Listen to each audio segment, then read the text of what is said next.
सभी को सुप्रभात। आज कक्षा 12 विषय समाज शास्त्र में मैं आपको अनुसूचित जातियों की समस्याओं के समाधान के बारे में बताऊंगा।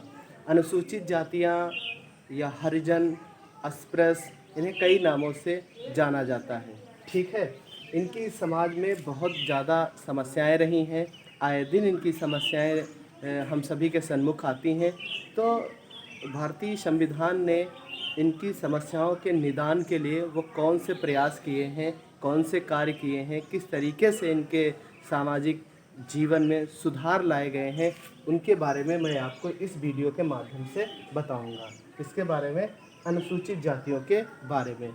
अनुसूचित जातियों के उत्थान के लिए जो कार्य किए गए हैं उसमें संवैधानिक प्रयास किए गए हैं। संवैधानिक मीन्स जब भारत 15 अगस्त 1947 को आज़ाद हुआ और 26 जनवरी 1950 को संविधान लागू हुआ, तो दलितों के उत्थान के लिए, हरिजन के उत्थान के लिए, नीची जातियों के उत्थान के लिए अथवा अनुसूचित जनजातियों के उत्थान के लिए संविधान में ही अनेक विधाओं के द्वारा उनको सामाजिक, आर्थिक और राजनीतिक, सांस्कृतिक, धार्मिक सभी अधिकार दिए गए हैं। अनुच्छेद 15 की बात करें तो अनुच्छेद 15 में कहा गया है कि किसी भी समाज में किसी भी व्यक्ति के साथ, धर्म के साथ या जाति के साथ किसी भी प्रकार का भेदभाव नहीं होगा, सबको समान अधिकार मिलेगा। तो अनुच्छेद 16 में यह कहा गया है कि अनुसूचित जाति हो या समाज में कोई भी जाति हो, इन सभी को राज्य की जो नौकरियां आती हैं इनमें समान रूप से समान अधिकार मिलेगा।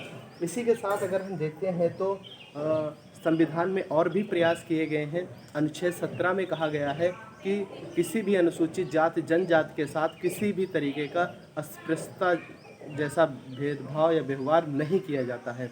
अस्पृश्यता का अर्थ होता है छुआछूत। किसी भी प्रकार का छुआछूत नहीं होगा इनके साथ, अनुसूचित जातियों और जनजातियों के साथ। अगर इस प्रकार की कोई भी घटना शासन या प्रशासन के संबंध में आती है तो उन्हें दंडनीय अपराध माना जाएगा, उन्हें सज़ा दिया जाएगा, सज़ा देने का प्रावधान है। फिर देखिए, दूसरी जो अनुसूचित जातियों की समस्या के समाधान में सबसे बड़ा कारक बना है वह है अस्पृश्यता अपराध अधिनियम 1955। अस्पृश्यता अपराध अधिनियम 1955 में यह कहा गया है कि समाज में किसी भी धर्म हो, जाति हो, संप्रदाय हो, किसी भी के साथ भेदभाव नहीं होगा, छुआछूत नहीं होगी। क्योंकि समाज में एक प्रचलित ऐसी अवधारणा थी, ऐसा एक विचारधारा थी कि अगर दलितों का छुआ हम खा लेते हैं या वो हमारे किसी कार्य में आ जाते हैं, सामाजिक समारोह में, धार्मिक कार्यक्रमों में, तो वहाँ अपवित्र हो जाता है, वो चीज़ अपवित्र मान ली जाती थी। लेकिन जब देश आज़ाद हुआ तो इस तरीके की धारणाओं को ख़त्म कर दिया गया और एक कानून बना दिया गया कि अगर कोई इस तरीके के छुआछूत जैसे भेदभाव कर रहा है तो उसे दंडित किया जाएगा। तो अस्पृश्यता अपराध अधिनियम 1955 बनाया गया आज़ादी के बाद कि समाज में अब किसी के साथ भेदभाव नहीं होगा, छुआछूत जैसी भावना नहीं पनपने पाए, नहीं बढ़ने पाए। इस तरीके के प्रावधान संविधान में किए गए हैं अनुसूचित जातियों के स्तर को सुधारने के लिए, समाज में बराबर का दर्जा दिलाने के लिए। फिर हम देखते हैं अनुसूचित जातियों की समस्याओं के समाधान में शिक्षा संबंधी अनेक सुविधाएं दी गई हैं। आज अनुसूचित जाति, जनजाति के विद्यार्थियों को किसी भी सरकारी संस्थान में वो पढ़ेंगे, उन्हें निःशुल्क शिक्षा दी जाएगी।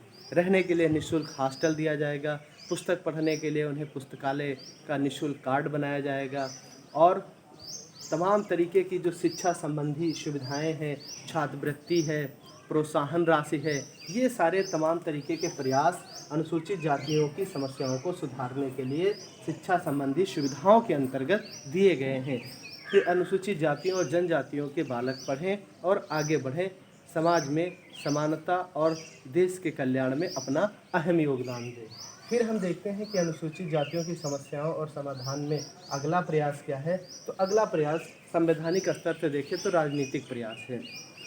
राजनीति में भी उन्हें, भारतीय राजनीति में भी उन्हें अपना प्रतिनिधित्व करने का मौका मिले, या हम ये कहें कि उनके लिए भी सीटें रिजर्व की गई है, उनको आरक्षण दिया गया है कि अनुसूचित जाति से भी निकल कर लोग बाहर आएँ और अपने समाज के उत्थान के लिए कार्य करें। जब उन्हें इस तरीके से राजनीतिक सहभागिता में उन्हें सहभाग करने का मौका मिलेगा तो अपना उत्थान करेंगे और अपने से संबंधित, अपने सगे संबंधी, जात बिरादरी और समाज के अन्य पिछड़े लोगों को कल्याण संबंधी कार्य राजनीतिक प्रयास के द्वारा वो करेंगे और इसमें सफल होंगे।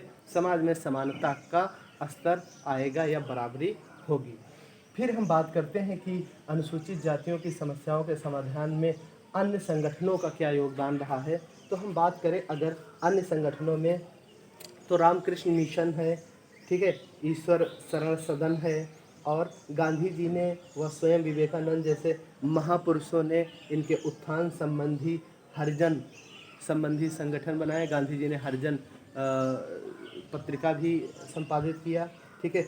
आर्य समाज की स्थापना स्वामी दयानंद सरस्वती ने की। उन्होंने भी अनुसूचित जातियों के उत्थान के अनेक प्रयास किए।